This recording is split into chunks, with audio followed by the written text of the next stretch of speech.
All right, how we doing?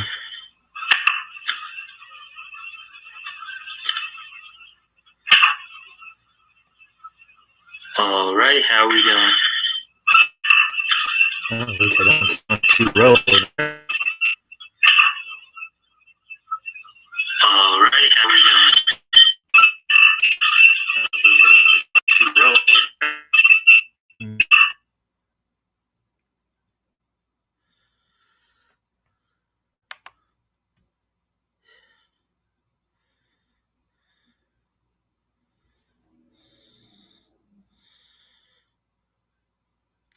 Hey Dave, how you doing? Audio is odd. Okay.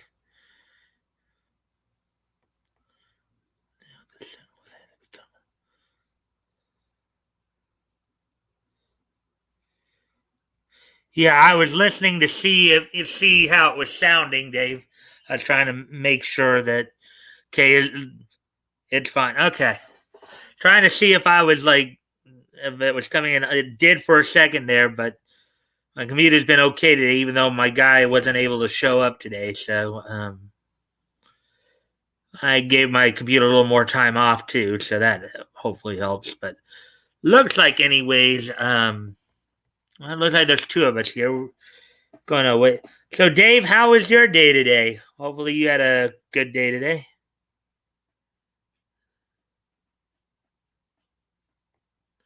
And of course, if you can help out by liking and sharing the stream, that would be appreciated as well.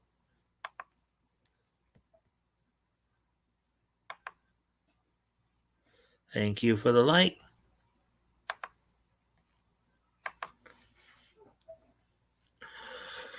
Yeah, we're just gonna wait a few minutes to let some more people come in. We now have 3 people in, so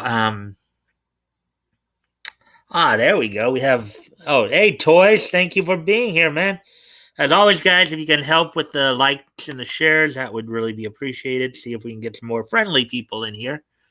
Let's see now. Let's see what you guys are. Hey, okay. Let's see. Shh. Taste the rainbow. Let's see. Tried fixing my game console. Failed. Good otherwise. Failed. Good otherwise. Action. Yep.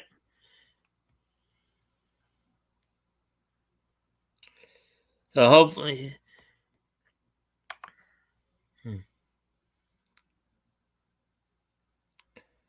Yeah. So. Anyways, we're gonna just wait a few more minutes here, let some more people show up. See if we can get some more friendlies in here. Let's see.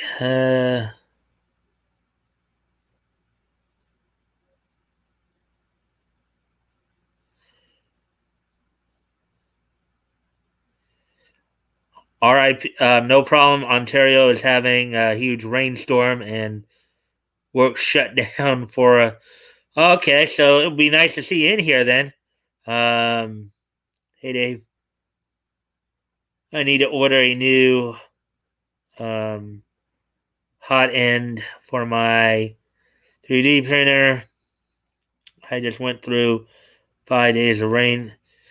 Well, guys, I'm sure that in certain parts of the country, you're going to probably even start seeing more rain because today is September 22nd, the official start of the fall season. Granted, we tend to typically think of the start of the seasons as usually the beginning of the month, but technically, they don't usually start to like the anywhere in the 21st and 23rd. And Dave said, "Yeah, it blows." Yeah, so we got 3 people here. So hopefully we can get some more friendlies in here. Guys haven't already, if you can like and share the stream, that would be appreciated. So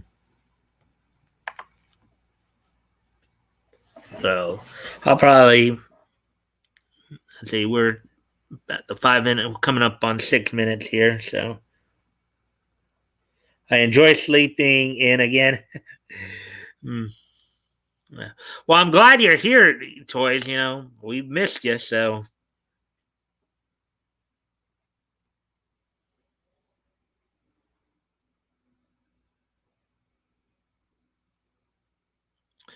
And of course, the counter screwing around again as usual. Uh, and I did see actually Woody stopped in on Critical Blast stream earlier when he was talking to Allison Pong and Imo Ahmed on their new book Fox and Willow. Yeah. Oh yeah. So today is the first of officially the start of fall, and it was here here where I live in Southern California. It was like 97 degrees was the high today. So I popped in, laugh out loud. Though I've been um, falling asleep shortly after the stream starts. Yeah, and last night we had all kinds of technical issues too with the signal and all that. And I having to go upstairs to bolster it. But look like thus far I'm doing okay tonight, so that's good. Um, yeah, so coming up on 7 minutes now, so I can at least kind of mention what's on tap for tonight. We will have six story. I will be going through six stories tonight. Two from Bounding into Comics, four from CBR, three comic related stories, three anime related stories. We're gonna basically gonna do the two Bounding into Comic stories first. One each of um, of comic and anime from there, and then of course the four stories from CBR two that are comics related to that are anime related. We'll lead in with a story and we're kind of a follow up to the whole. There it goes again.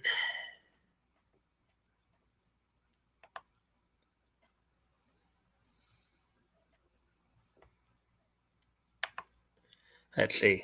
So the first story will be a follow up to kind of the story we were following with artist Joe Bennett. There's some good news for him.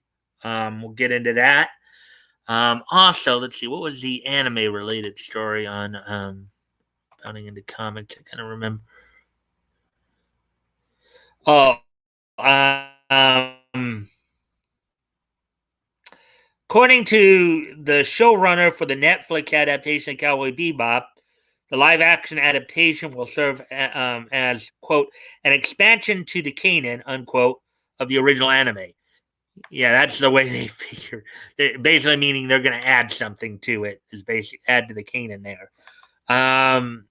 Also, among the other stories, there's a trailer for the new Beast Boy Loves Starfire, or not. I'm sorry, Beast Boy Loves Raven story coming out of DC.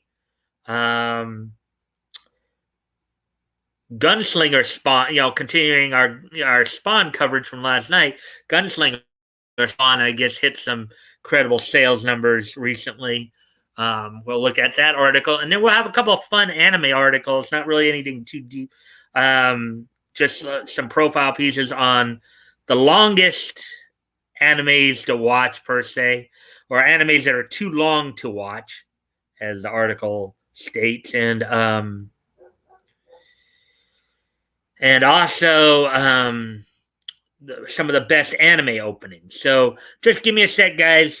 Chloe's barking again. I got to go take care of her. I'll be right back.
All right, I'm back. Sorry about that. Yeah, the doggo.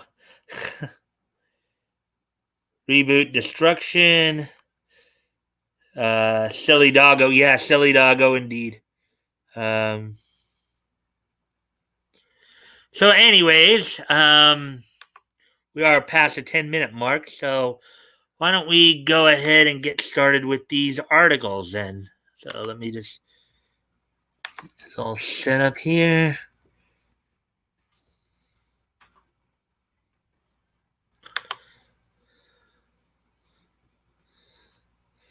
Let's see how we got a fourth person in here. Thank you for coming in. For as always, I do appreciate any and all likes and shares. That does help with the algorithm. Let's see.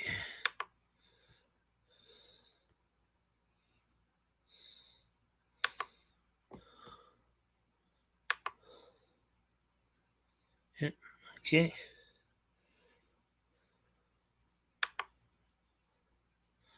Alrighty then. So without any further ado, let's get into these. Let's get into the first article here. This is the first one. Doing it's kind of a follow up to a story we've been following, the Joe Bennett situation. If you guys remember, Joe Bennett was the artist who Marvel and his former, creative partner Al Ewing had severed ties with over a political cartoon from his home country, so of Brazil. So let's see what this has to say. After being blacklisted by Marvel Comics, Joe Bennett joins Archavan Comics. Archavan, which we've been talking a lot about too, by Vox Day and Chuck Dixon. Article written by John F. Trent, published September 22nd, 2021. Former Marvel Comics and Immortal Hulk artist Joe Bennett will be providing art duties for two upcoming Archavan Comics projects after he was blacklisted by Marvel Comics. So that's kind of a good thing. It's like happy for him that somebody picked up. I mean, if from what I hear, he's a pretty talented artist. So somebody you knew was going to pick him up unless he had decided to start um, decided to do his own like Indiegogo thing or what have you. But it looks like Archavan picked him up, so that's cool. I'm glad for that. Glad for him on that. It was reported that Marvel Comics blacklisted the artist earlier in September, with Games Radar noting that a Marvel spokesman told them that Bennett would not be working on, quote, any future Marvel projects, unquote, and that he had been relieved of his duties for the upcoming Timeless #1.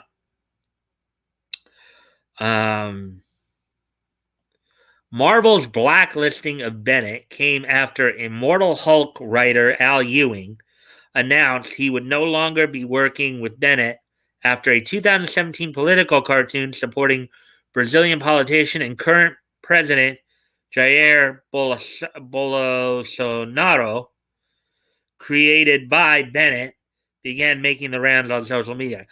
Now this is the artwork where he has, well, they even show it here. Those are supposed to be his political opponents, and he's basically vanquishing them. They kind of have rat-like features, and so, as I understand it, Ewing was interpreting this as being anti-Semitic.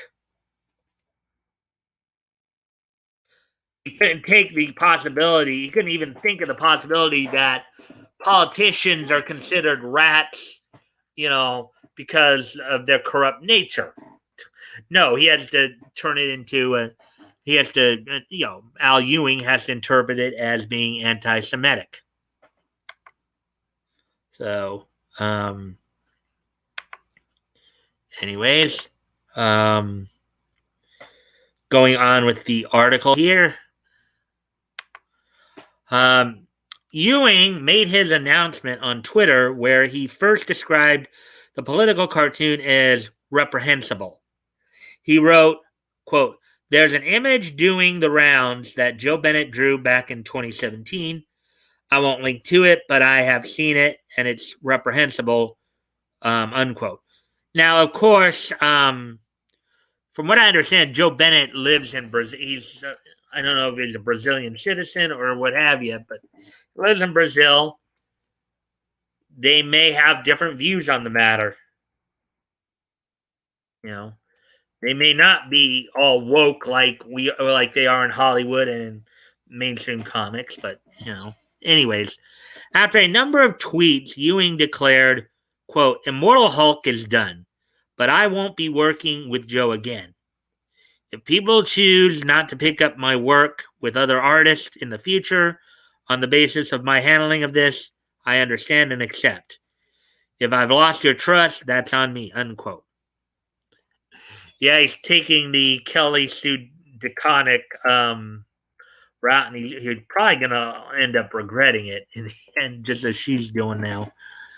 In a press release, Archavan Comics notes they, quote, "did not hesitate to take advantage of Bennett's unexpected availability and promptly signed the former DC and Marvel illustrator as its lead artist on 2 series being written by legendary comics writer Chuck Dixon," unquote. So you've got a couple series coming out that will be coming out soon from Archavan, from legendary Chuck Dixon and Joe Bennett.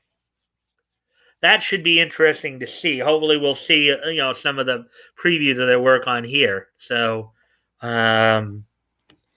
anyways, not only was Bennett the artist for Immortal Hulk, but his resume also includes Savage Hawkman, Deathstroke, and Arrow Season 2.5, among others, at DC Comics. Aside from Immortal Hulk at Marvel Comics, he's also had runs on Iron Man, Captain America, The Amazing Spider-Man, Elektra, and more. Well, at least this looks like a possible happy ending for him. Then, he wasn't out of work for long, it would appear.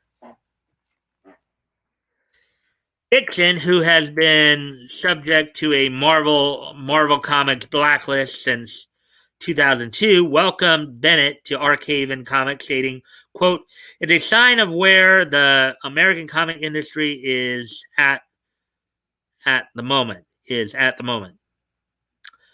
that they would let a powerhouse talent like Joe Bennett go because his personal politics are not in line with their own," unquote.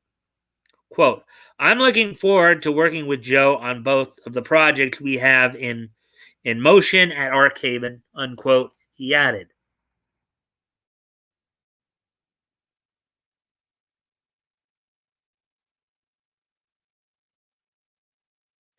The 2 projects in motion are Joe Bennett's Witch Stalker, Deathbirds of the Amazon, and Red Hornet. Wow, that Witch Stalker sounds like it's going to be an interesting one. Deathbirds of the Amazon, going to be one of those interesting location pieces. And Red Hornet. I just hope with Red Hornet, depending on what it is, I just hope it doesn't have any legal issues with like Green Hornet. Joe Bennett's Witch Stalker, Deathbirds of the Amazon, is described as a, quote, dark action adventure comic created and illustrated by Joe Bennett that is set in 1930s Brazil, unquote. Oh, wow. That sounds like it's going to be interesting. If he's going to, kind of a dark action adventure set back in the golden age, that's going to be very interesting. Yeah, it sounds like it's going to be a very interesting piece. And he's writing this as well as drawing it, so good for Joe there. As for Red Hornet, it is, quote, a superhero comic set in the 1980s that is intended to harken back to the traditional superheroes of the Silver Age, unquote. So it sounds like he's doing a golden age piece and a silver age piece. So that's going to be very interesting. Wow, that's going to be very interesting to see. Again, I just hope he doesn't have any kind of copyright issues with like the Green Hornet. I hope I hope it's different enough to where it's not going to raise some red flags, as it were. That'd be, Hey, Woody, how you doing, man? Glad you're here. As always, guys, if you guys can like and share the stream, that would really help. Work the algorithm towards the good. All right, so here's something Dave said there. Let's see. My understanding is that Brazil has those places where rich folk live 10 yards away from slums. BRB. Archavan is Vox Days. Yeah, that's right, Woody. I know, like you and Bacca and a few others have had some issues with Vox Day, and I guess over his issues with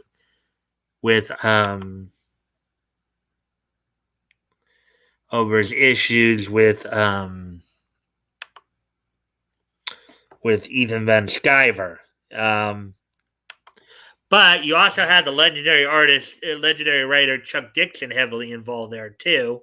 The guy who created Bane and was a guy who really helped to formulate Tim Drake Robin, long before this whole turning Tim Drake gay bit. So at least you could say that he's giving, saying that Joe Bennett was, as they said in the article there, blacklisted from Marvel. It's good to see that he was able to find another gig pretty quickly there. What you have to say? Howdy, Woody. Oh yeah, don't get me wrong. This is great news. Yeah, and it might with the idea of like with EVS leading a lot of comics to go the independent comic route via Indiegogo and Kickstarter, and now you have Archavan comics, you have Webtoons, you have other sources where you don't necessarily have to rely on the big two. You have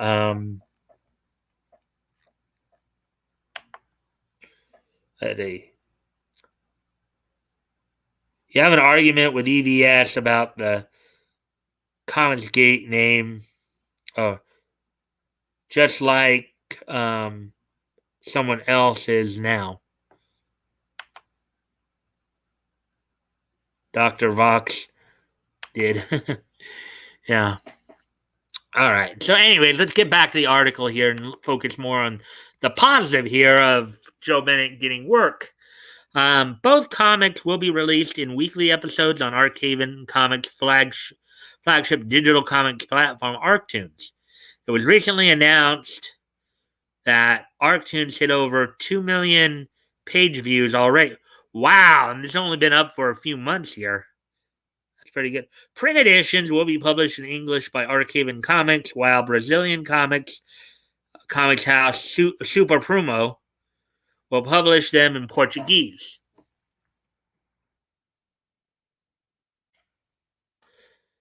Well, I guess if you want to go check it out, there's you want to go check out the site, that's where you can go, www.archavan.com.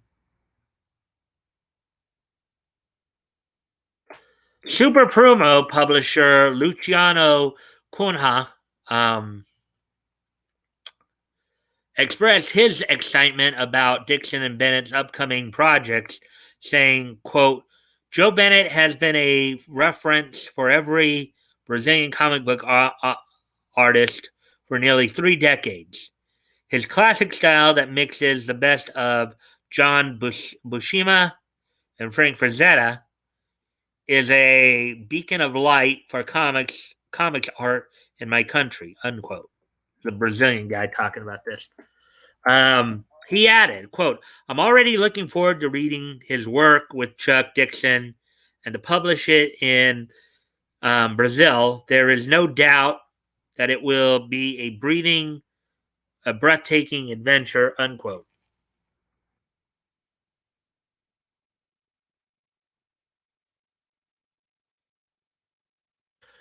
Archavan Comics lead editor Vox Day added his own comments saying, quote, Archavan Comics was founded to be a haven of freedom and an ark of liberty for creative people who aren't interested in having their thoughts, their speech, and their artistic creations policed by social justice warriors, unquote. Which is true. I think it's even part of their motto. No, part of their motto is, no social justice. um, quote, we're extremely pleased to have the opportunity to work with Mr. Bennett, and we can't see what visual pyrotechnics he has in store. I think there's a missing word there. I think we can't wait to see what visual pyro. I think they forgot to put in the word wait there. Visual pyrotechnics he has in store for us in Witchstalker and Red Hornet, unquote. Yeah. As I was saying, I know I've said this already a few times. I just hope, for Joe Bennett's sake, that Red Hornet is different enough to where there's not gonna be some kind of issue with Green Hornet. Some kind of legal issue with Green Hornet.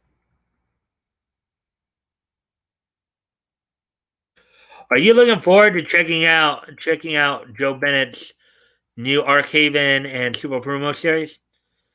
That sounds pretty interesting.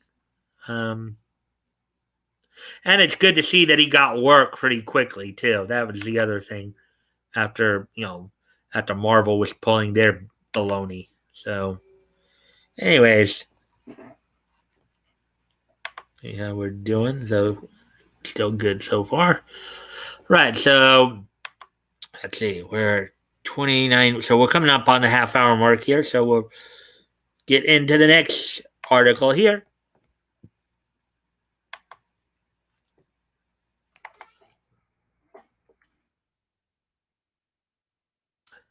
And you got John Cho right there, Spike Spiegel in that picture. So let's for the live action Netflix series. Netflix's Cowboy Bebop showrunner says live action adaptation will serve as, quote, an expansion to the canon, unquote, of original anime. Expansion to the canon is we're going to add our 2 cents in and make the characters more socially justified or whatever you want to call it. Article by Spencer Bakuli published today. So here we go. Let's see. Andre Nemec, the showrunner for Netflix's Cowboy Bebop, has promised fans of the original anime that rather than quote unquote violating the series' established story, his live action adaptation will instead serve as, quote, an expansion to the canon, unquote. That's code for you narrow minded freaks need to open up your mind and accept what we tell you to accept. That's what that's code for. Addressing fan criticisms of the live action adaptation's very existence during an interview with Entertainment Weekly's Nick Romano, published on September 21st, Nemec asserted, quote, I promise we will never take the original anime away from the purist. Right? It will always exist out there, but I'm very excited about the stories that we're telling, unquote.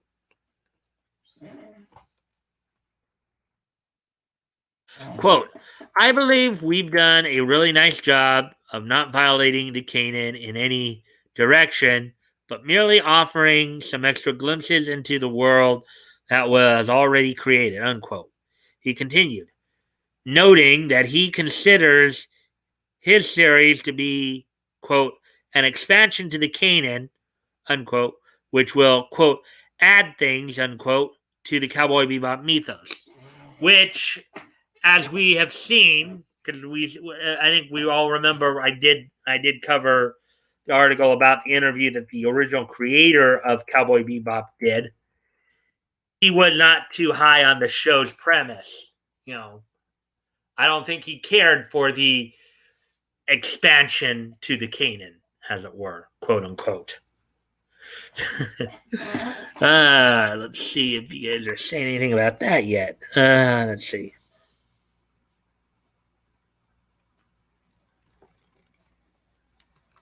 Let's see what Dave has to say here. We're going to change things that don't make sense, and we'll blame you for pointing it out. Yeah, that's another good way of putting it, Dave. That is kind of another interesting way of putting it. Yeah, that's another interesting way of putting it. It's nice that we have 4 people in here. That's good. Anyway, so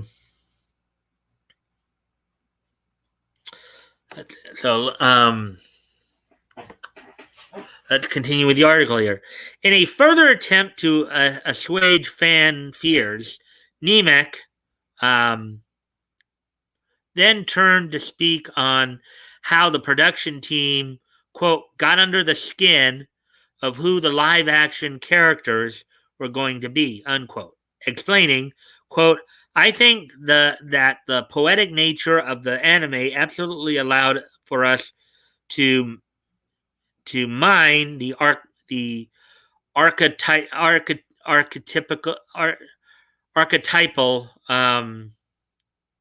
nature of the characters and dig out deeper histories that we wanted to explore. It answers some of the questions that the anime leaves you with, unquote. Well, if that was really your intent, why didn't you listen more to the original creator of the show itself? That was really your intent there, buddy. Why didn't you just basically wanted to have his name on it so you could try to legitimize your version. Quote, I think to just redo the anime will leave an audience hungry for something that they already saw, unquote. He said, well, yeah, you can still add stuff, but follow what the original creator did in your editions. Don't go on such a tangent just to push your own political views. That's the thing that will make your series crash and burn pretty fast. Quote, the anime did an amazing job. We don't need to serve the exact same meal. I think it would have been disappointing if we did. Now, he's got a point there. Again, though, if you are going to add to it, follow what have the original creator more involved. If you want to add stuff to it, ask him and get his, don't just get his input, but seriously take what he has to say and implement that in the movie. If your intent is to add to it, then go to the source. Don't just throw in, we're going to push our own agenda because we can get away with it.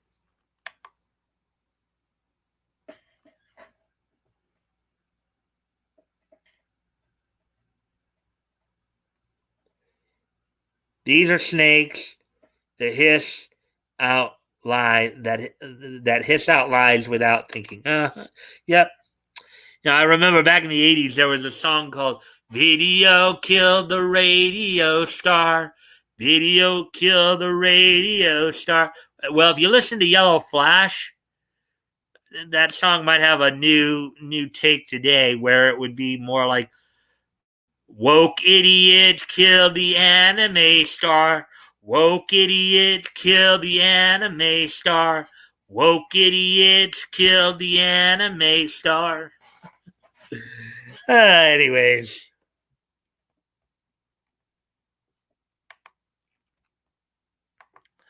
Let's see. On the specific topic of Spike Spiegel, the series' main character, Nemec stated that while he found him to uh, be a laconic character, quote, that laconic nature underscored a darker past and a bit of pain, unquote.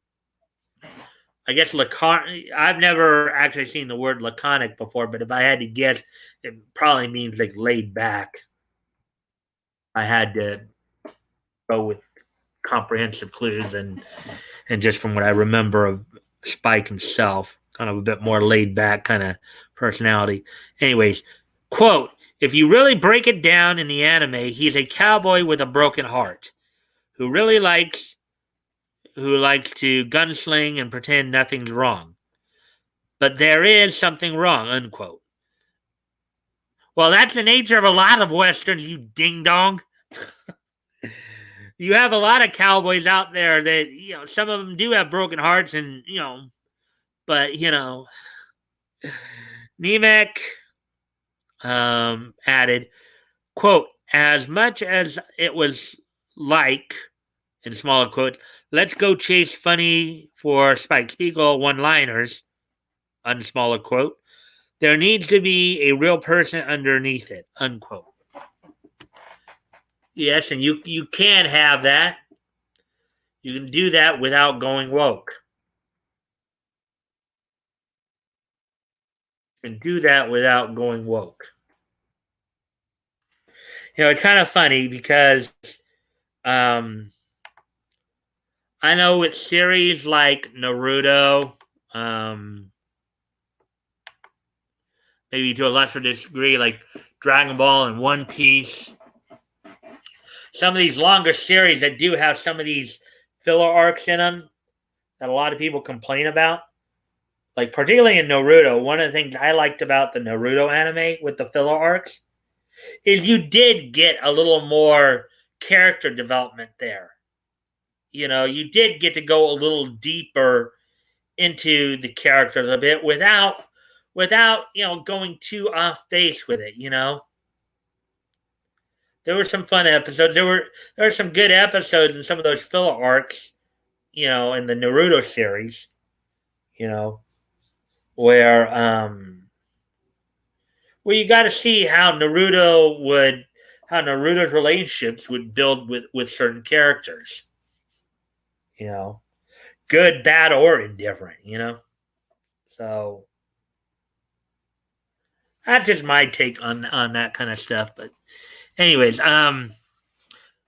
continuing with the article here. Interestingly, John Cho, who plays the blue-suited bounty hunter in the live-action Netflix adaptation and spoke to Romano alongside Nemec, admitted that while he was impressed with how anime artists could portray, quote, natural phenomena, unquote, such as inclement weather, quote, in terms of animation style, I found that there was a limit to where I could go with how the character was supposed to behave on a moment-to-moment basis, unquote.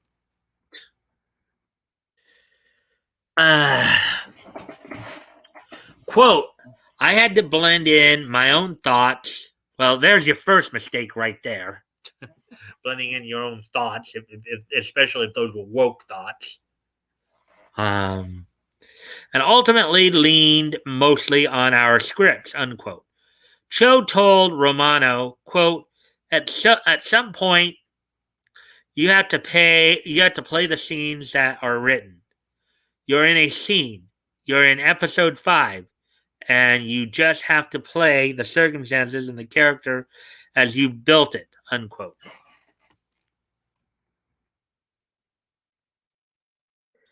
Again, that's where your mistake is, where you built it. Netflix's Cowboy Bebop is set to premiere on November 19th. So, I think that might be a week. That might be like the week before That's the Friday before Thanksgiving, as I recall.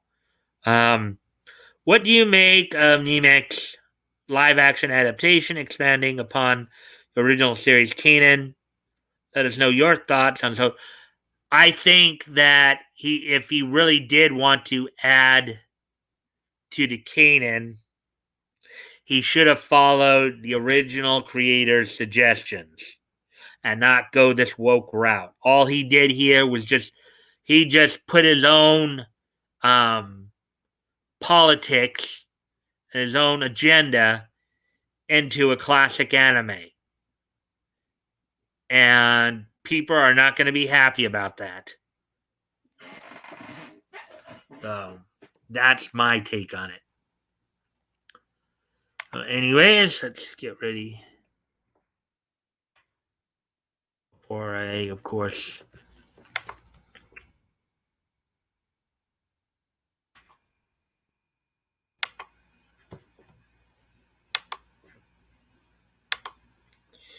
So those were a couple of interesting big stories. So now I have some maybe I don't know if you'd say lighter as it were, but maybe not as some happier stuff. Well, the first story was happy in that Joe Bennett getting work pretty quickly, after being let go from Marvel. So let's see what's all going on here. And thank you, whoever. Hey, Batgoat, thank you for being here, my friend. I see that you're here. As always, I do appreciate any and all likes and shares. Let's see if we can get some more friendlier people. It's a goat. Yep. No, it's a bat. He needs to change his pronouns to beep and boop, beep bop boop, like Gina Carano. It's bat goat, da da da da da da da da, bat goat, da da da da da da da da da da, bat goat. So we got 5 people in here now. And it actually is being pretty accurate tonight, the counter, so that's good. Say goat bat. Yeah, I know you just came in, bat goat. I hope you had a good night at poker there. Some good news that I was reading earlier in the stream here. Joe Bennett got picked up by Archavan, Fox Days company. So he wasn't out of work for too long there.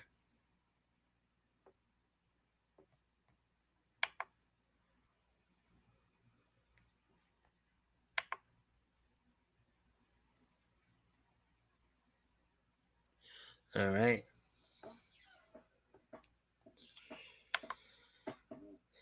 Did okay on trivia. We didn't win money, but we placed, and I got a blue tongue from drinking blue raspberry seltzers.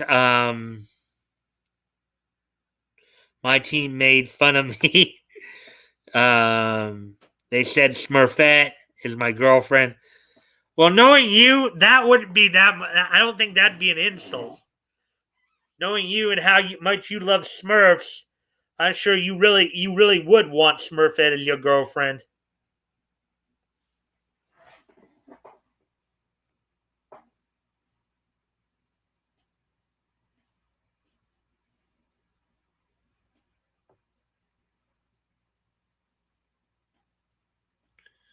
All right.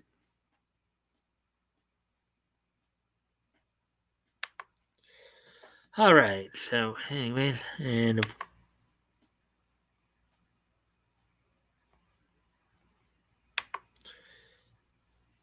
all right. So, anyways, let's get ready.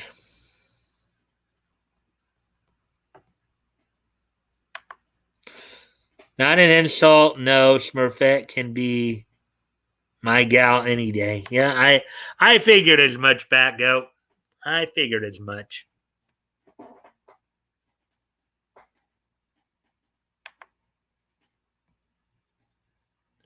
All right, so let's go ahead and get into this next article here. Rest of the articles tonight will probably be a little bit more lighthearted. I'm guessing here. So, um, DC unveils trailer for Teen Titans Beast Boy Loves Raven.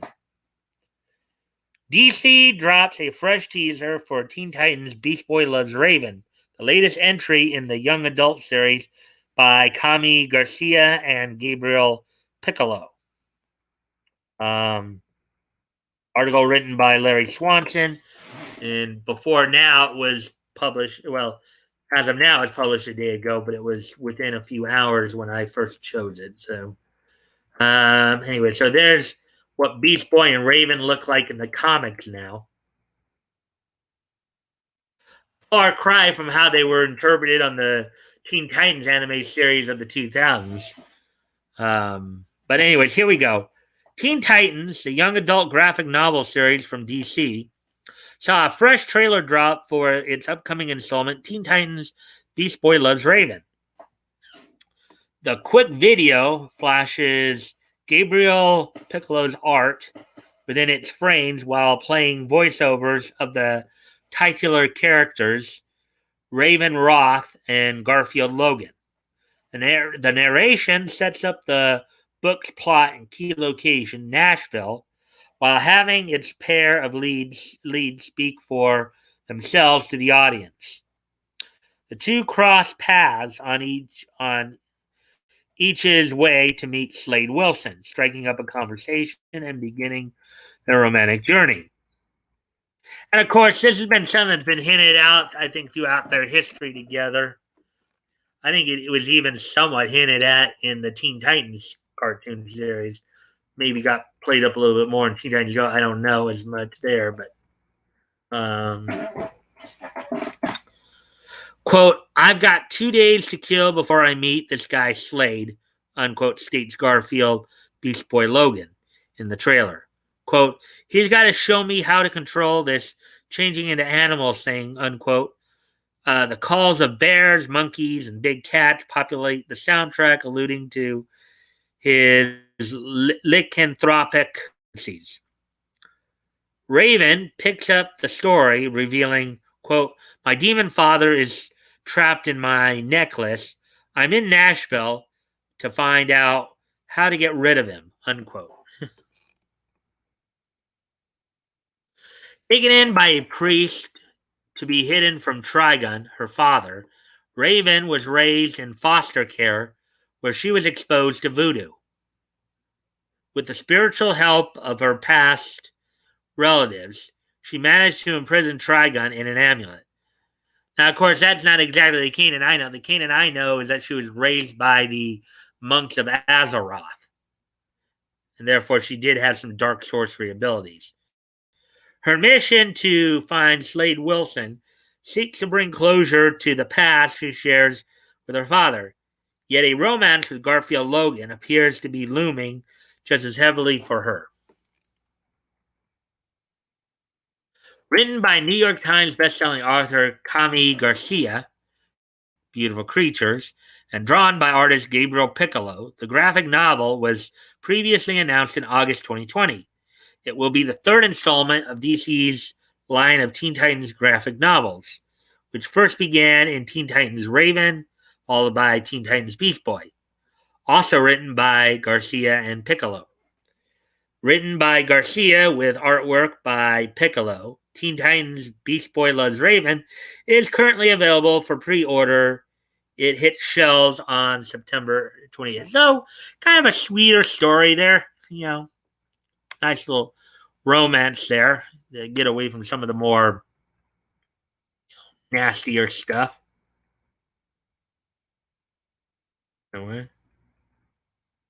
Albeit, I think generally, generally everything's been more. So here's the other story from the comics section here that we're going to look at. See how things are going.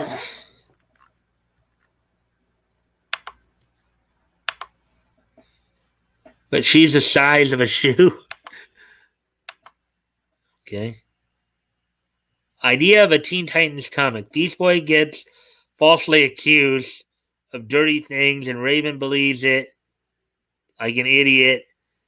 Blackfire can show up to egg Raven on. Starfire, Cyborg, and Robin try to help.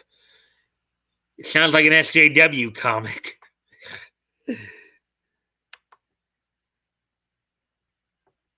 Give me money, DC. Yeah, it sounds like an SJW comic there, Dave. And I think I got the title too, Ravenous Beast Boy. All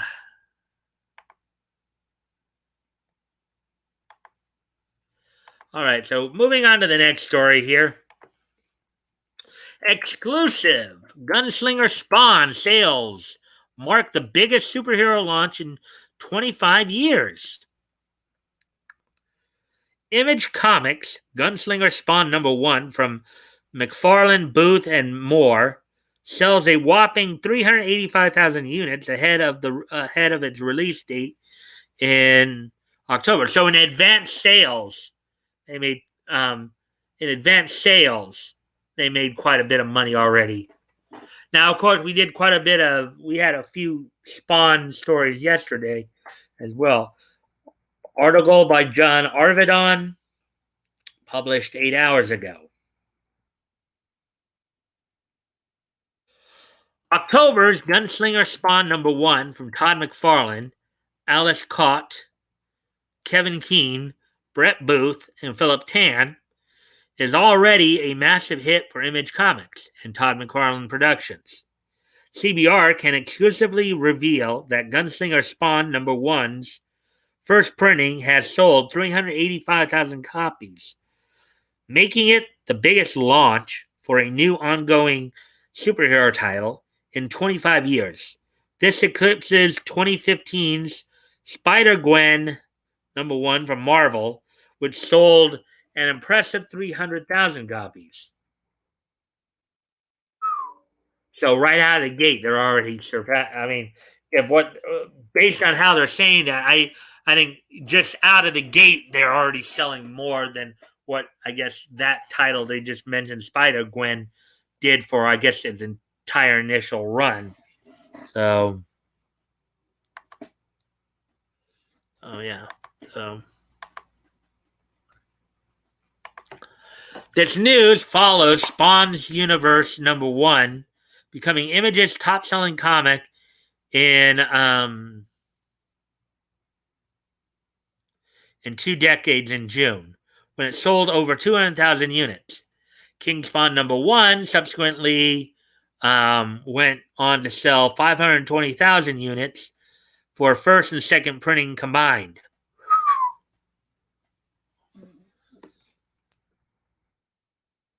Debuting in Spawn #119, Gunslinger Spawn is Jeremy Winston, who's pulled into the 21st century from 200 years in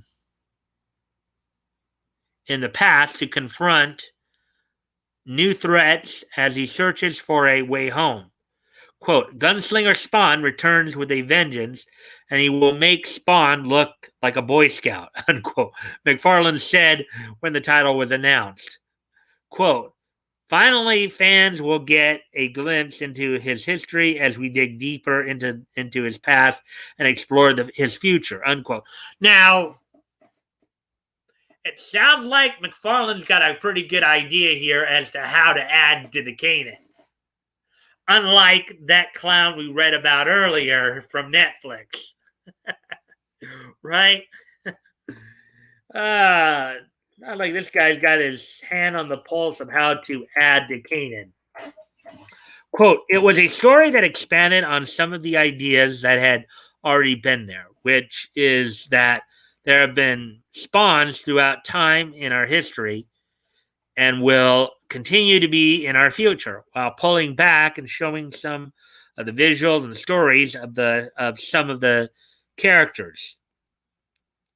That there was more than one of these, unquote. McFarlane told CBR while discussing Gunslinger Spawn's origin, quote, when I started Spawn, there was one Spider-Man and one Batman. I thought um, I had lots of spawns, but I've got nothing compared to those two dudes. Unquote. Well, yeah, but the thing is, you have lots of spawns, but DC and Marvel had lots of other characters too. Aside from Spider-Man, Marvel, of course, had the Avengers, Captain America, Iron Man, Incredible Hulk, Thor, Namor the Submariner. You had the Fantastic Four. You had Black Panther. You had the X-Men. And of course DC had Superman, Wonder Woman. You know, Green Lantern, Flash, Hawkman, Atom. So,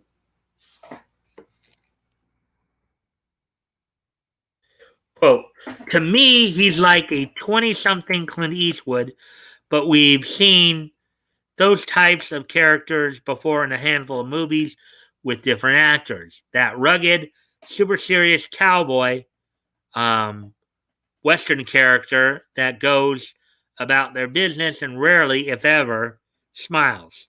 Unquote. Yeah, reminds me of the Magnificent Seven series.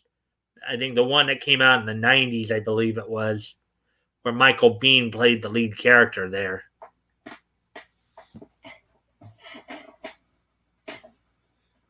Let's see. He continued, quote, their business is doing what they do, which is at times exacting justice and or revenge. They don't necessarily take any pleasure in it. It's just what they do. In this case, being a spawn, you get a lot of opportunities because people have a tendency to come knocking on your door for the wrong reasons. And he just has to react to it, unquote. Yeah, it sounds like Spawn's Todd McFarlane's version of DC's Spectre. Um, Gunslinger Spawn #1 goes on sale October 20th from Image Comics. So there we go with the comic stories from CBR. Let's see where we're at on time here. Wow, we're coming up on an hour, so we're making good time. So that's good.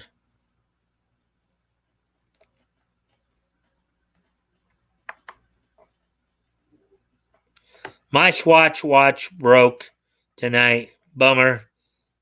Gotta scour eBay again. Time to make a drink. Iced coffee or BLM style gin and juice. Sipping on gin and juice. Laid back. Got my mind on my money and my money on my mind. Anyway, so let's get ready to move on to the next, the anime stories, and these will be the last two main articles tonight. We might run a little light tonight, a little short tonight.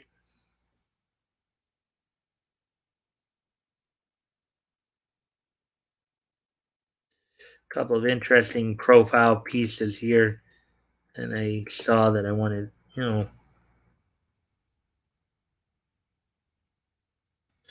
All right, so here's the first one in the anime section. And again, these two anime pieces are more like profile pieces than anything else.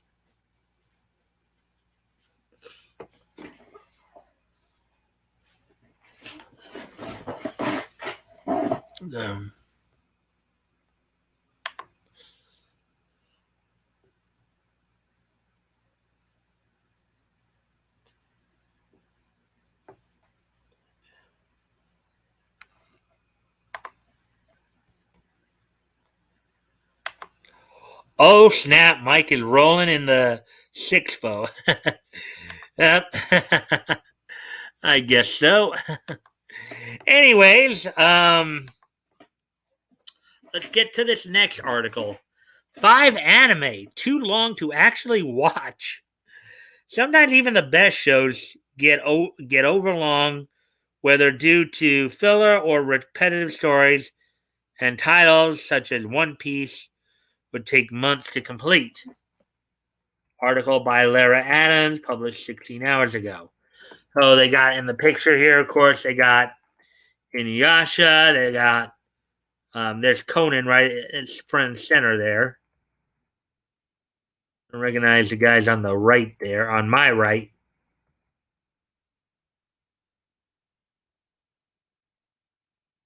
Um,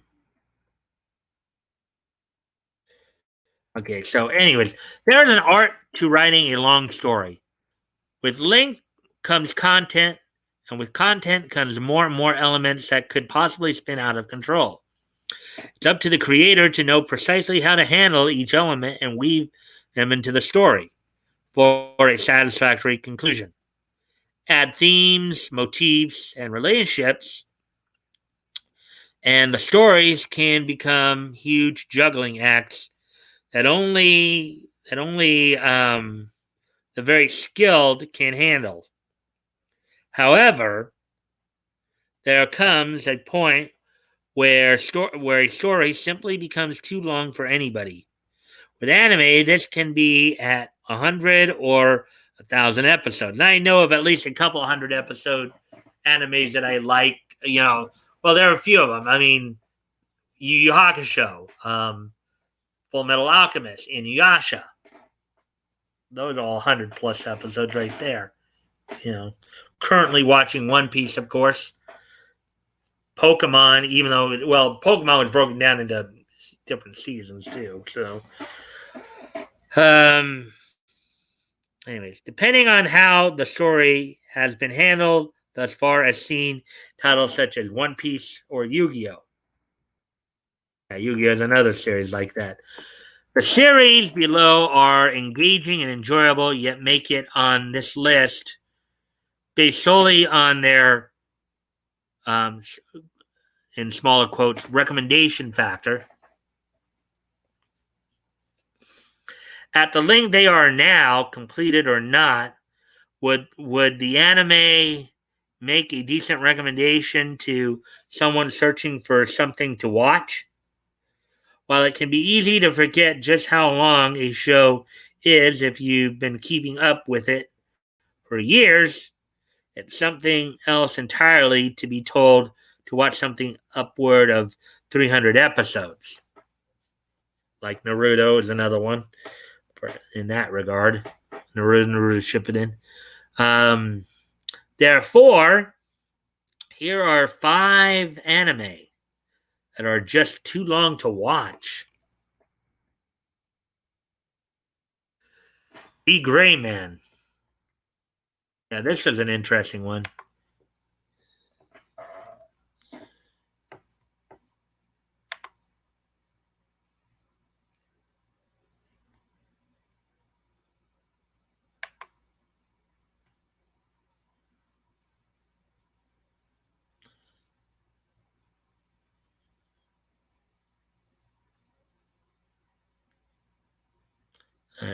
Just in case you guys are wondering why I'm pausing at times, because on my StreamYard screen, I sometimes will see the signal icon, which is telling me that the signal might be unstable.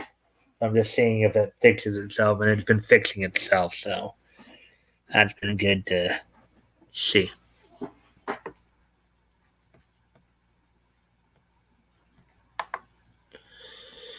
Anyway, so let's continue with this article here. The Gray Man. The Gray Man follows the adventures of Alan Walker, a young exorcist, and his adventures after joining the Black Order. The show evolves from Monster of the Week to focusing on Alan's fight against the Noah family, beings who are intent on the destruction of humanity. The Gray Man had an initial anime run of 103 episodes, 2006 2008, and was revived in 2016 for The Gray Man Hollow to add an additional 13 episodes.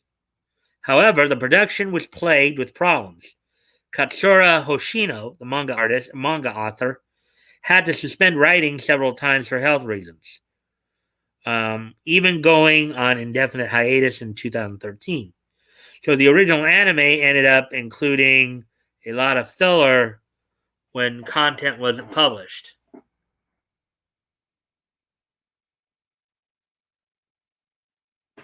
The manga ran again for a short time in 2015, began serialization again in 2018, and is going strong now. But conflict over how the Gray Man Hollow was handled makes it uncertain whether the anime adaptation will be continued or perhaps rebooted altogether. Either way, the Gray Man Hollow left viewers on a huge cliffhanger that in no way provides a satisfactory conclusion. The series is therefore hard to recommend.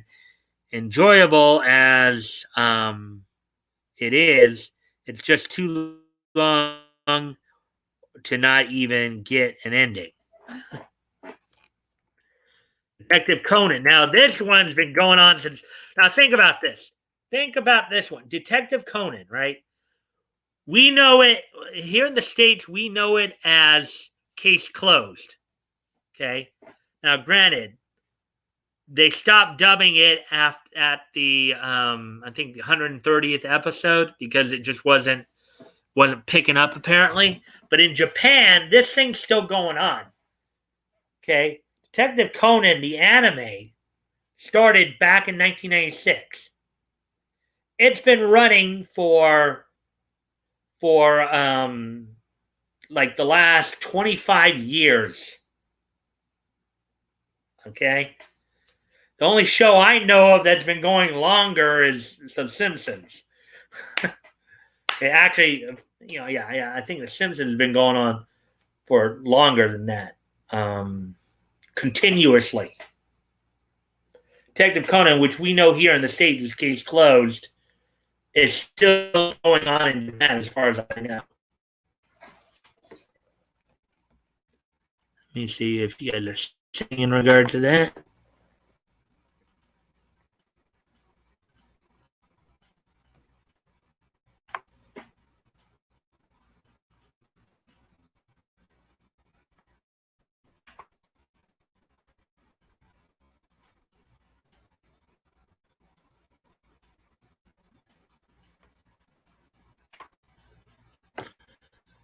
Oh boy, yeah.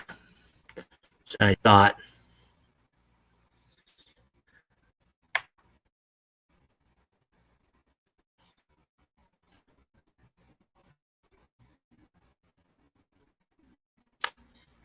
Oh man.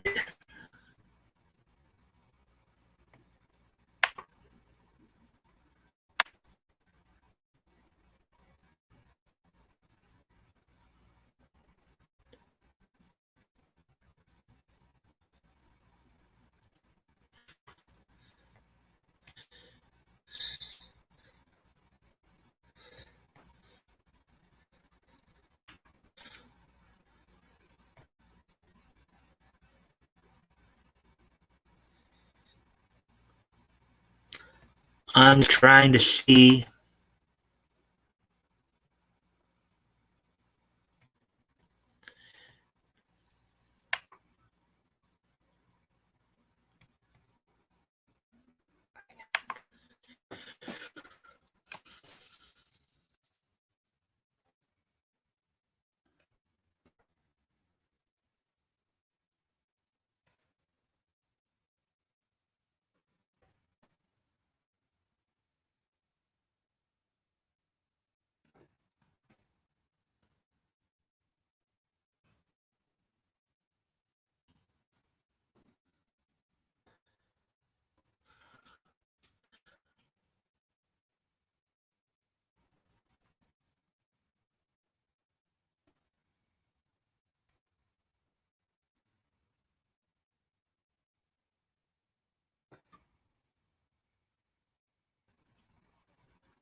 All right, guys, I know I might sound a little robotic here.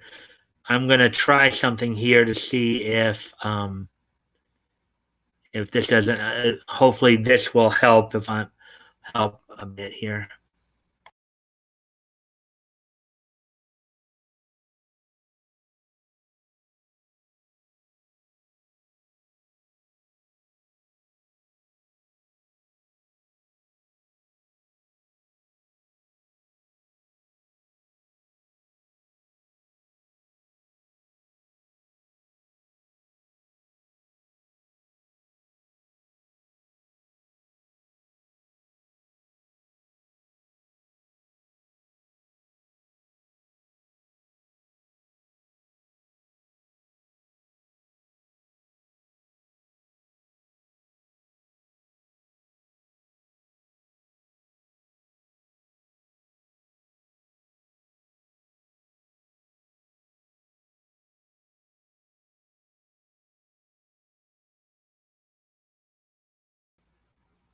All right.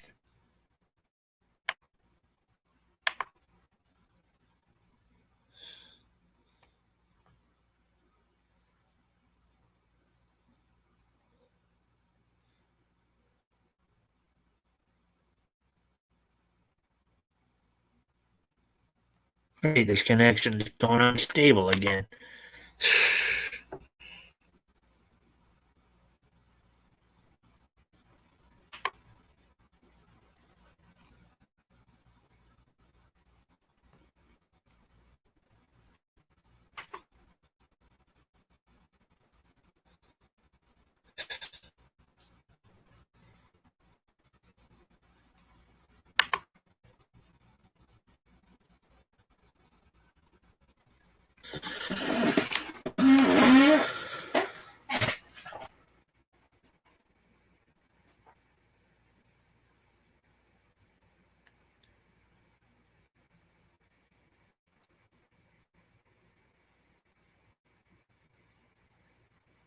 We're coming up on.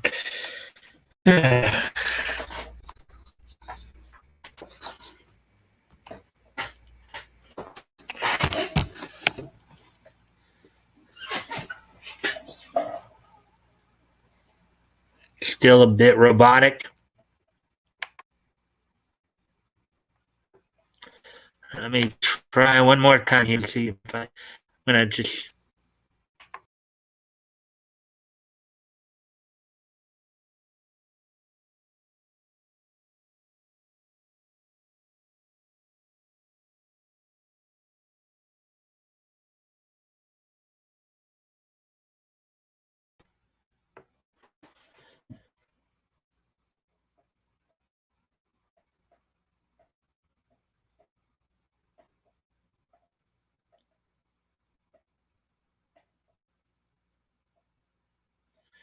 Well, we were doing great until now.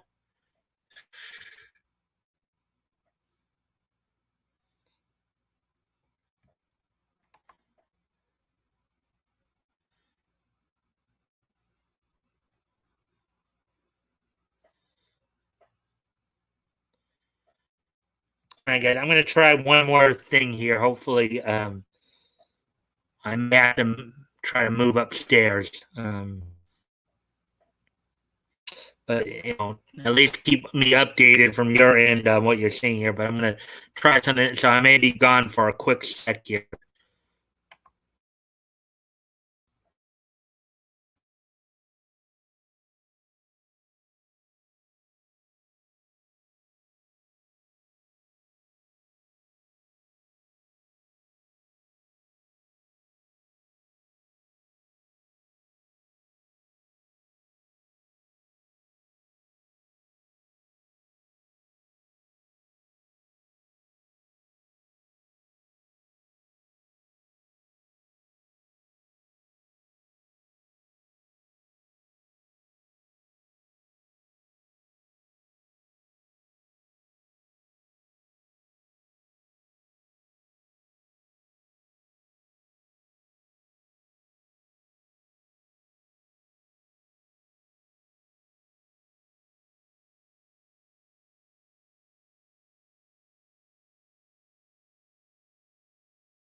All right, so it would appear that.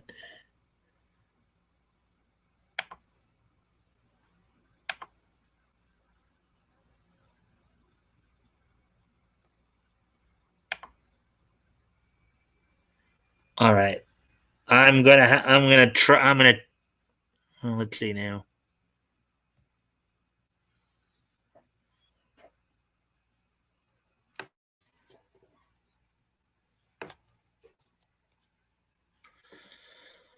So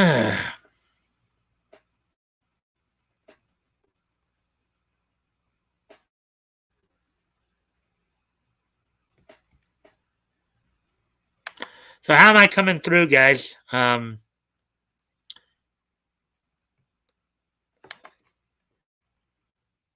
least when I look over at the screen, I can tell that it's kind of fuzzy there on YouTube.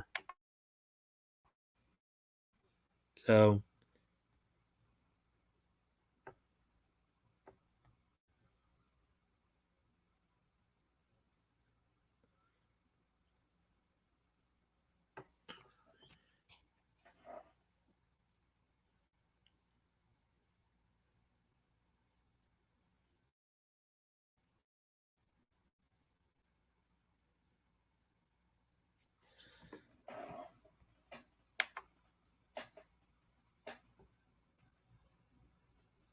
clear audio, okay. So Dave, are you saying clear, which means that I'm at least sounding okay?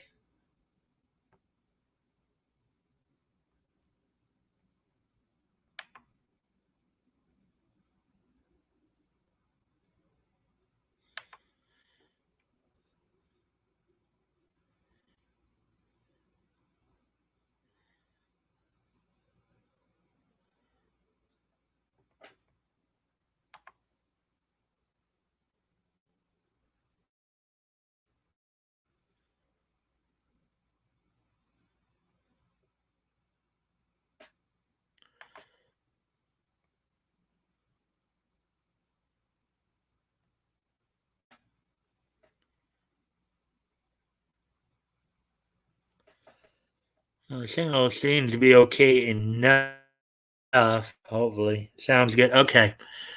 All right. Well, then, because I'm seeing the signal here, it keeps saying signal connection unstable. So that's the only reason why I've been like haven't said much. So, but if I'm still coming in, then I guess we'll just continue, and hopefully it will still stay okay.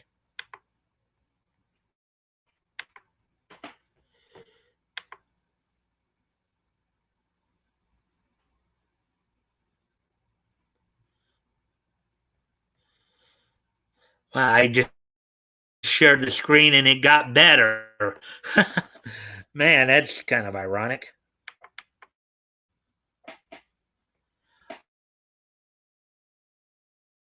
All right. So, okay, so Detective Conan. Detective Conan is an extremely popular anime with humor, hijinks, and murder, but it's also running out of things to do. Considering it's been running for the last 25 years, you can't really blame it. The anime is about a high schooler Shinichi who is turned into a. Of course, he got the idea of taking the name Conan from Sir Arthur Conan Doyle. However, the cases have become formulaic, and the novelty of the child detective has worn off with time as the concept itself has grown more common. There is only so long Shinichi can continue to keep his secret identity.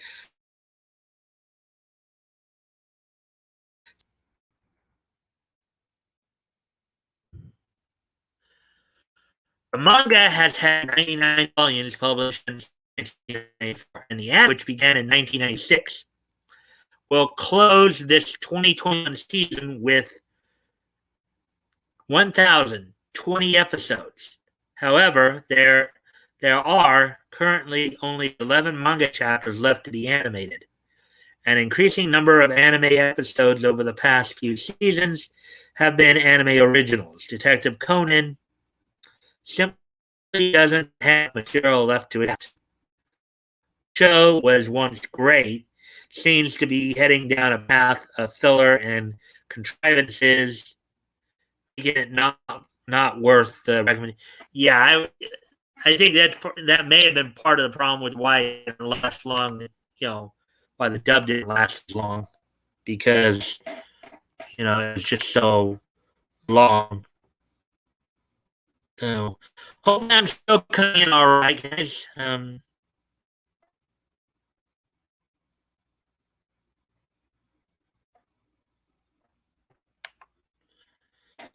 Anyway, so we'll move on to the next part of the article here.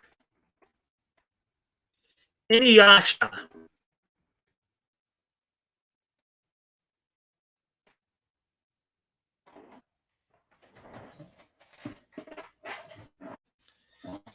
Inuyasha is a staple anime for many, and for good reason. It's funny and action-packed with meaningful relationships and characters. Feudal fairy tale, as it's often called, smaller quotes, tells a story of Kagome who falls down a well and finds herself sent centuries back in time. He meets the accidentally from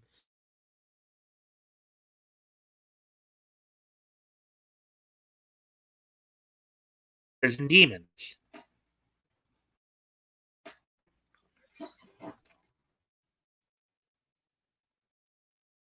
However, Inuyasha has a massive pacing problem. The manga, which ran from 6 to 2008, ended with 56 volume collections. Original anime, which ran from 2000 to 2004, was 167 episodes and covered up to volume 36. Inuyasha: The Final Act, which aired um, in 2009 after the manga's completion, covered volume 36 to the end in 26 episodes. This means that Inuyasha had to stretch each volume out around 4.5 episodes. While Inuyasha: The Final Act was working with 1.3 episodes of volume, a humongous difference when it comes to pacing.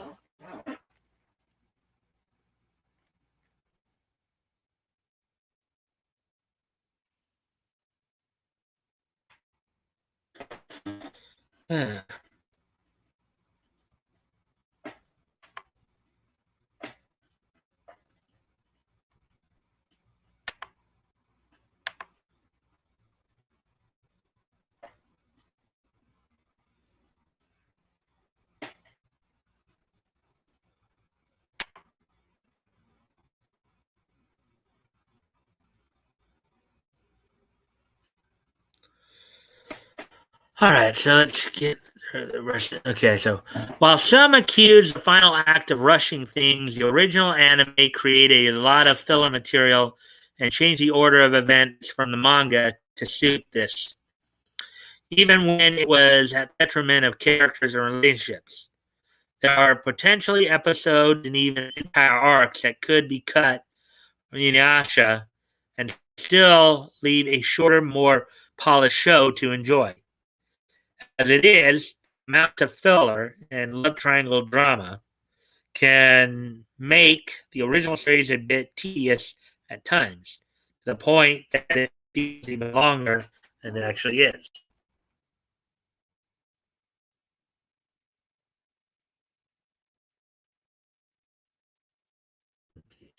One Piece.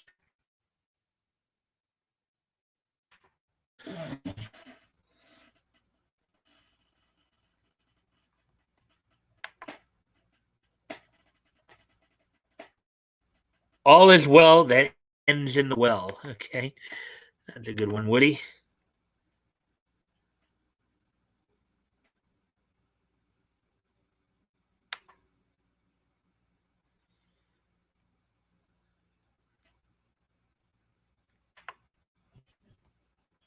Right, so now moving on to, as this list is based entirely on recommendation factor, One Piece is too long. Period. Yeah, I think it's over 700. It's over 700 episodes from what I've seen. The series follows the crew of the Straw Hats sailing under Monkey D. Luffy, and as they travel the seas in Luffy's quest to become the Pirate King.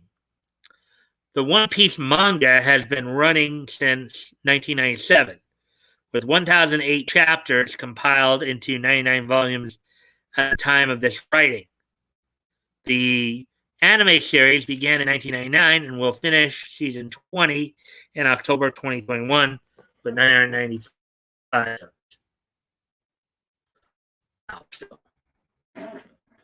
One Piece is extremely popular, containing some of the most colorful characters in anime unique locations, but it's a daunting task for anyone looking to begin a series, even though author Eiichiro Oda has said the manga will be ending soon. That ending is yet to be decided. One Piece has had some theatrical films released that summed up certain anime events, so perhaps more summary movies could be a way to get people into the franchise without needing to devote so much time to it. There have also been claims that possibly over 100 of the episodes could be cut as filler to make the show more digestible. Once One Piece has been completed, a final episode count can determine whether the anime should be on people's recommendation list or reserved for only highly committed. However, for now, it's simply too long a recommendation that any good way of summarizing events or cutting out the filler. Yu-Gi-Oh! Let's see what's going on. All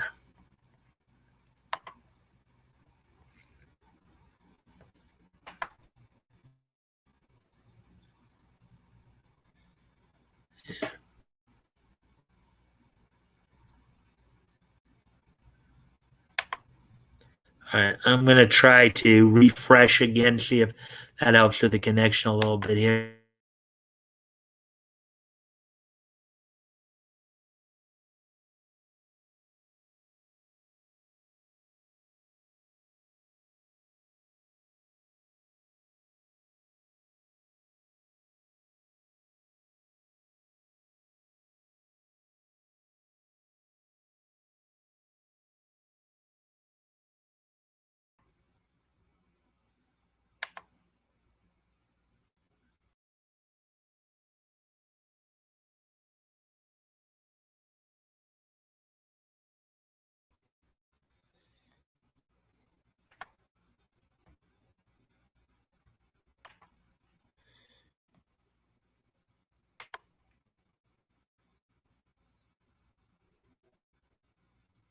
All right.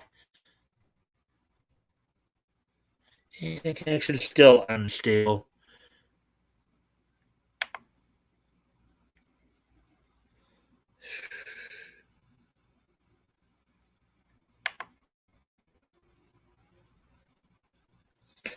All right, so hopefully everything's still going.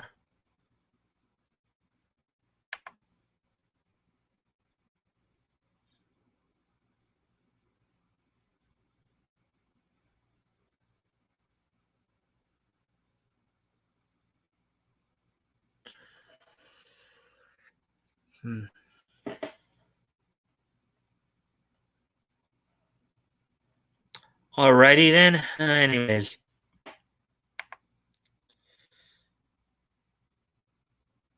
So how's it looking, guys? Because my thing, I keep getting the icon here showing me that the connection's unstable.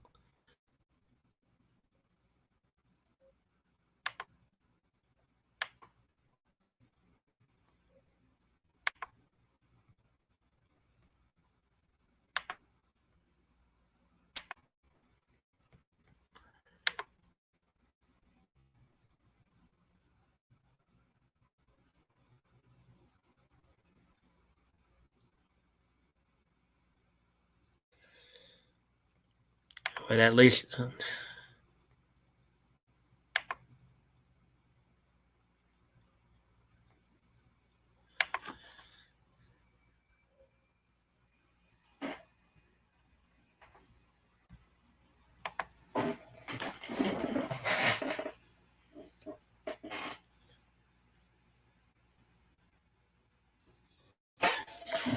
Yu-Gi-Oh franchise has gotten extremely creative over the years regarding how to depict playing a card game.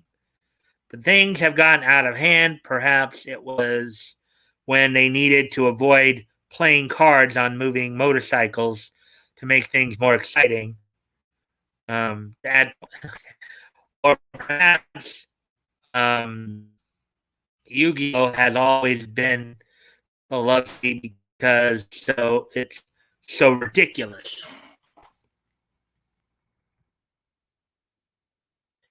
Yu-Gi-Oh originated as a card game that was made into a manga, which ran from 1996 to 2004 with 343 chapters. There have been 10 different Yu-Gi-Oh anime series to date, starting in 1998 with Yu-Gi-Oh and continuing today with Yu-Gi-Oh 7. At last count, there are 1,018 total of the franchise, plus 4 movies, far surpassing any material the original manga may have contained.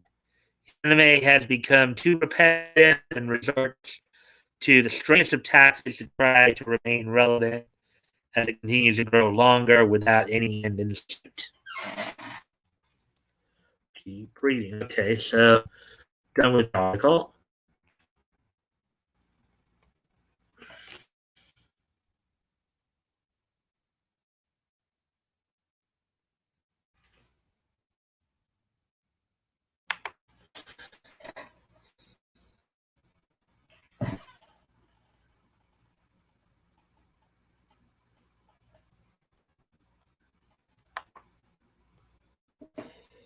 Maybe wireless repeater between your room and the.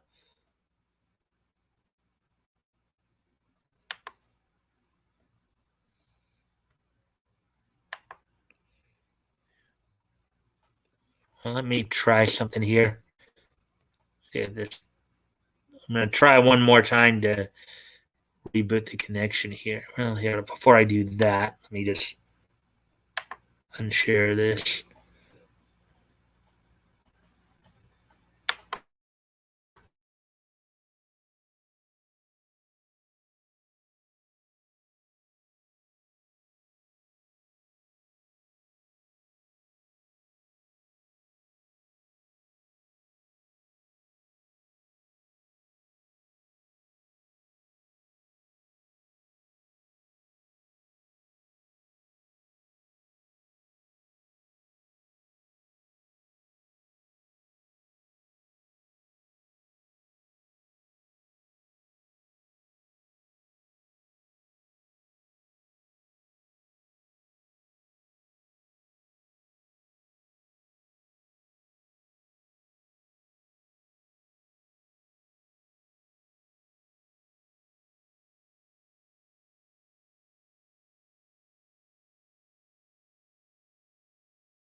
All right. Well, now it looks like the connection's back. Hopefully.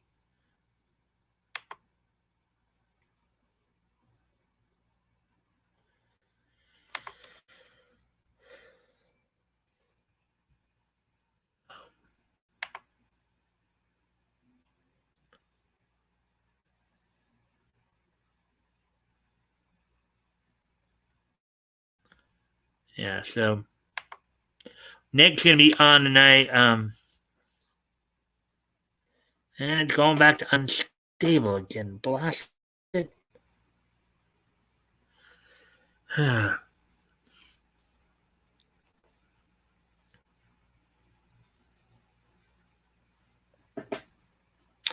right. Well, anyways, I'm just gonna go on because this is getting I mean, I'm not hearing anything when you guys saying that it's bad or anything, but I've been spending too much time with this garbage.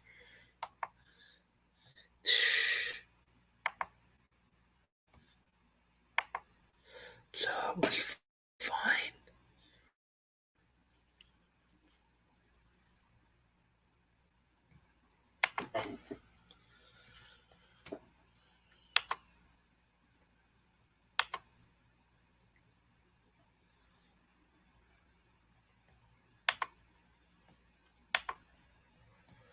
All right. So, anyways, what is the best anime opening of all time?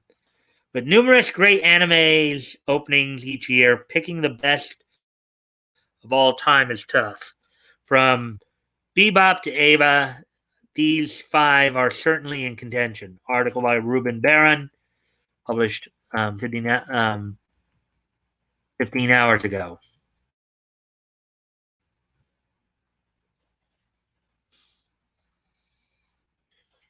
In an age where American TV theme songs, for the most part, keep getting shorter to the point of becoming almost non existent, anime opening themes continue to be credible showcases of both music and animation. And oftentimes, a lot of those anime theme songs also become radio hits as well. So, with dozens of great anime openings, okay, let's see. With dozens of openings each year, picking the best of all time is a tough decision. Certainly one that fans won't arrive at a consensus on anytime soon.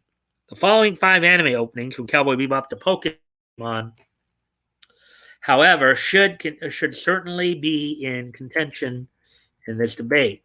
Tank from Cowboy Bebop, classic anime, classic opening there.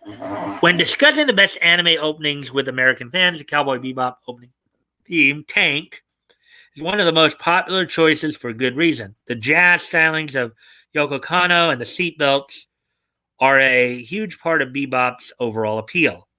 And the opening's blasting horns instantly announce that viewers are about to watch something cool. It could accurately be said that Tank hooked tens, if not thousands, of unsuspecting Americans into anime fans when Bebop aired on Adult Swim. No wonder the Netflix live action remake is making sure to include the original good thing going for him. A Cruel Angel's Thesis from Neon Genesis Evangelion.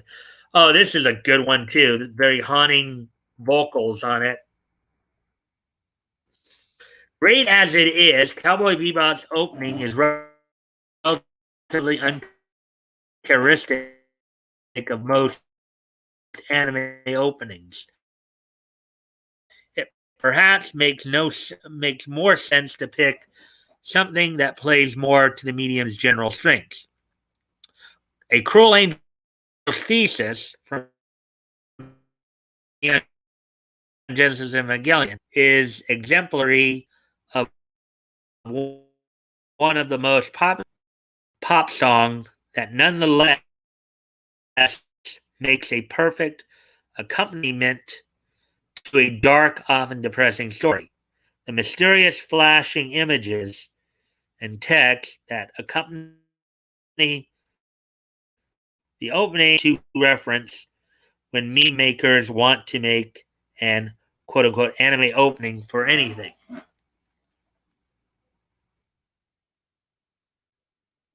No, you me. Let me check and see how things are gone with the.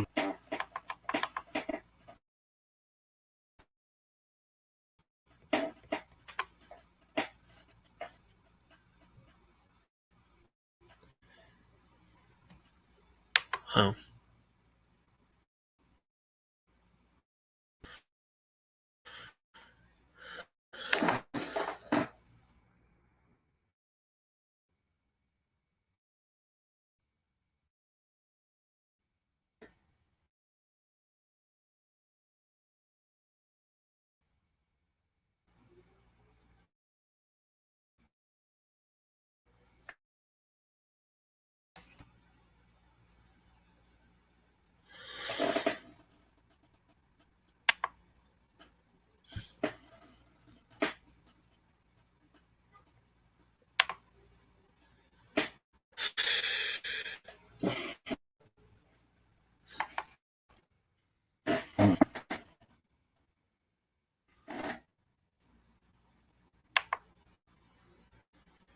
All right. So, anyways, try to finish this. So,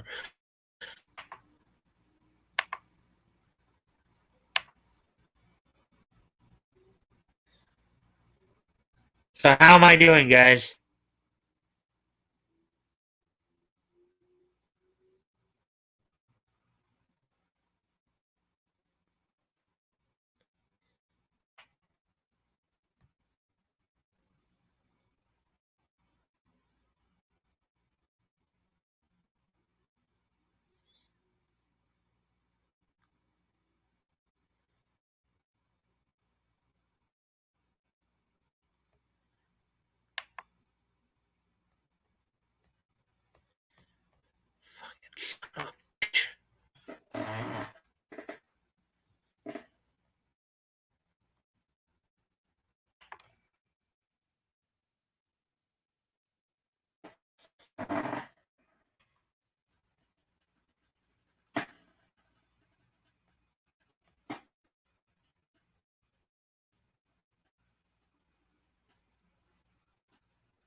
All right. Well, anyways, I'm just gonna try to finish everything off here because. All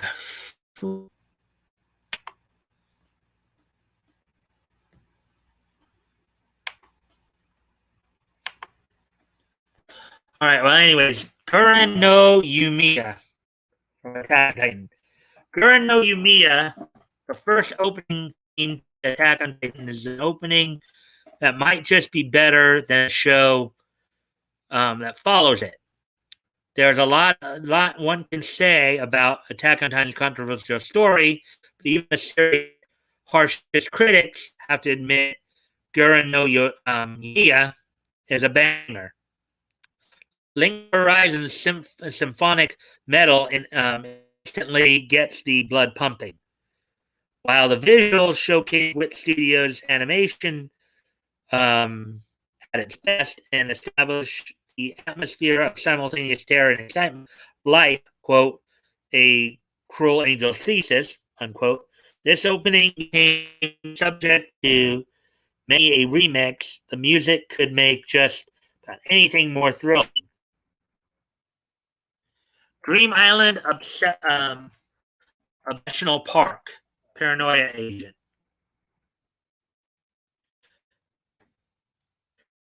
And many of you could find on Adult Swim. I think all these have been on a swim at one point. A somewhat underrated pick from Satoshi Kon's cult TV series Dream Island National Park. Underrated pick Satoshi Kon's cult TV series Dream Island Obsessional Park from Paranoia Agent is absolutely the creepiest anime opening out there. Kon's intention for the opening was to wake viewers up during the show's night time slot, and the combination of Sunu Hirasawa's booming electronic music and nonsensical lyrics, um, with scenes of characters hysterically laughing at strange semi-apocalyptic backgrounds, certainly does the trick. If an unforgettable anime to an unforgettable opening to an incredible play. First, best theme. It might be a controversial opinion that it's a dub theme song, one from the infamous For Kid Entertainment, no less. Let's face it, the first American Pokemon theme performed by Jason Page absolutely rocks. is perhaps the only time in history where an international dubbing company's theme for anime was undeniably superior to the original. To prove just how good the song was, every other dub chose to translate the American theme rather than the Japanese one. Start seeing it in the vicinity of anyone who grew up during the initial Pokemon boom, and you're sure to start a sing along, even if it's not the very best anime opening. It certainly wants to be the very best, like no one ever has. All right, so that's it for the main articles. Still frozen, cool night, folks.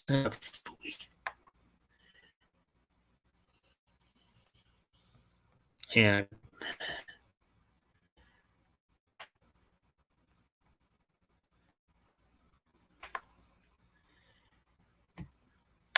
Yeah, I'm gonna have to.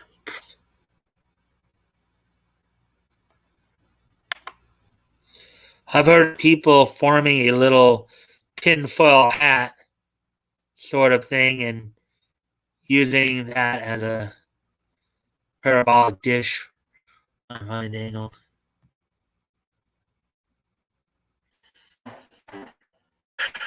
Yeah. Anyways, I'm hoping at least some of you are still here. I'm gonna finish up. I'm gonna go ahead and do this in the history. Yeah, I unfortunately couldn't.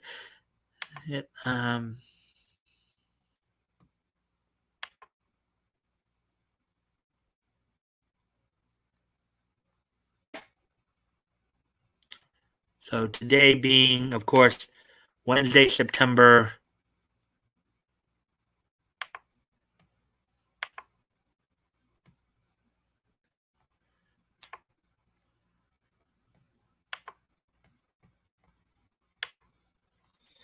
All right.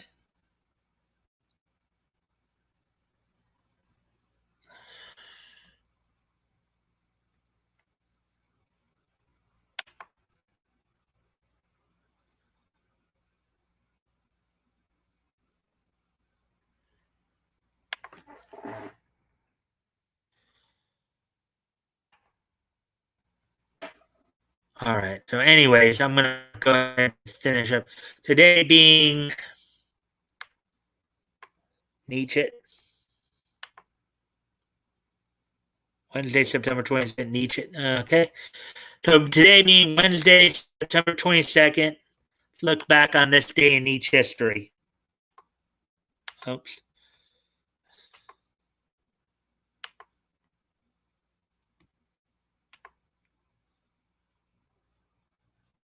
Let me just, before I do that, let me just remind myself.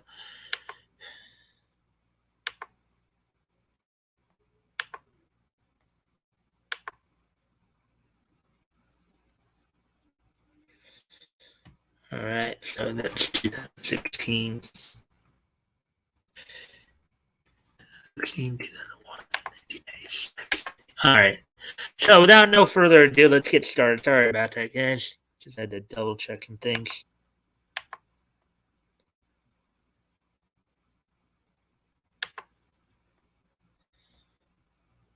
So, all right. So today being Wednesday, September 22nd, let's take a look back at this day in each history. And I know I've said that already a few times. So first off, on this date back in 1996, 25 years ago today, from the Core State Center in Philadelphia, the WWE held its 10th in your house at my name. The main event saw Shawn Michaels retain the WWF World Heavyweight Championship over Mankind via DQ. Also on the night, you saw The Undertaker defeat Goldust in a curtain call match. Owen Hart and British Bulldog defeat the Smoking Guns to win the WWF World Tag Championships. Lothario beat Jim Hornet in just under a minute. And they defeated Justin Brush on a Caribbean strap match. So that happened back in 1996. 25 years ago today. Moving on then.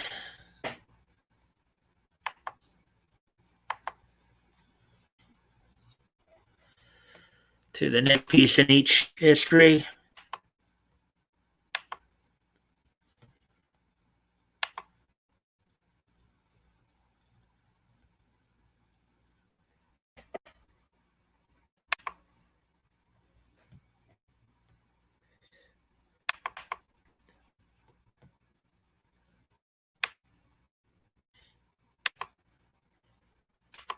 All right. So, anyways, on this date in 1999, which was 20 years ago today, the first issue of Batman Beyond, the DC comic based on the debut show Batman Beyond, went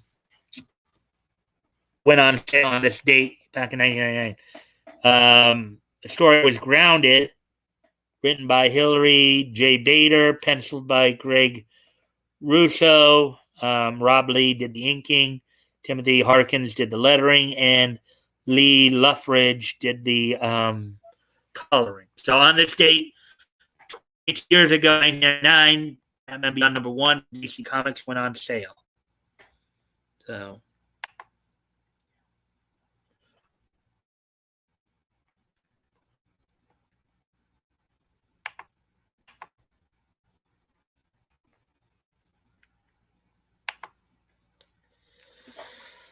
Okay. So, anyways, next up on this date in 2001, 20 years ago today,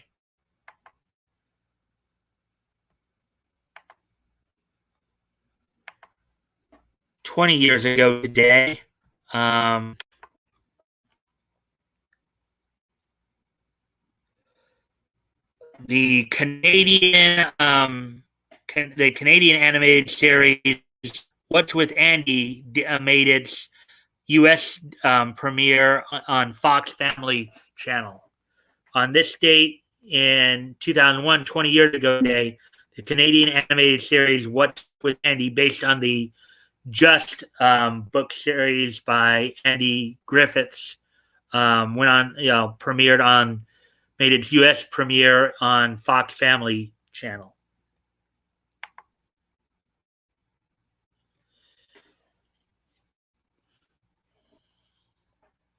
And finally,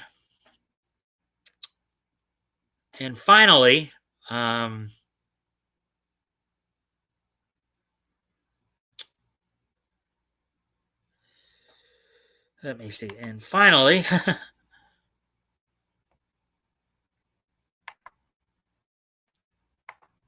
on this date, 5 years ago today, Field Studios anime, this art club has a problem, would complete its run on in Japan. So on this date in 2016, 5 years ago today, the anime, the art club has a problem, would complete its run, its original Japanese run. So that's it for tonight, guys. Thank you all for being here. I'm sorry about the technical issues. Not Andy Griffin, not Andy Griffin, the comedian or the guy from Matlock. This is a different Andy Griffiths, different guy who wrote this story. Guy's an Australian author. So anyway, guys, thank you all for being here. Still trying to figure out what's going on. So I will see. And then don't forget, Friday is. I'll have Batgoat with me. I'll send him the link. So until tomorrow, guys. Bye.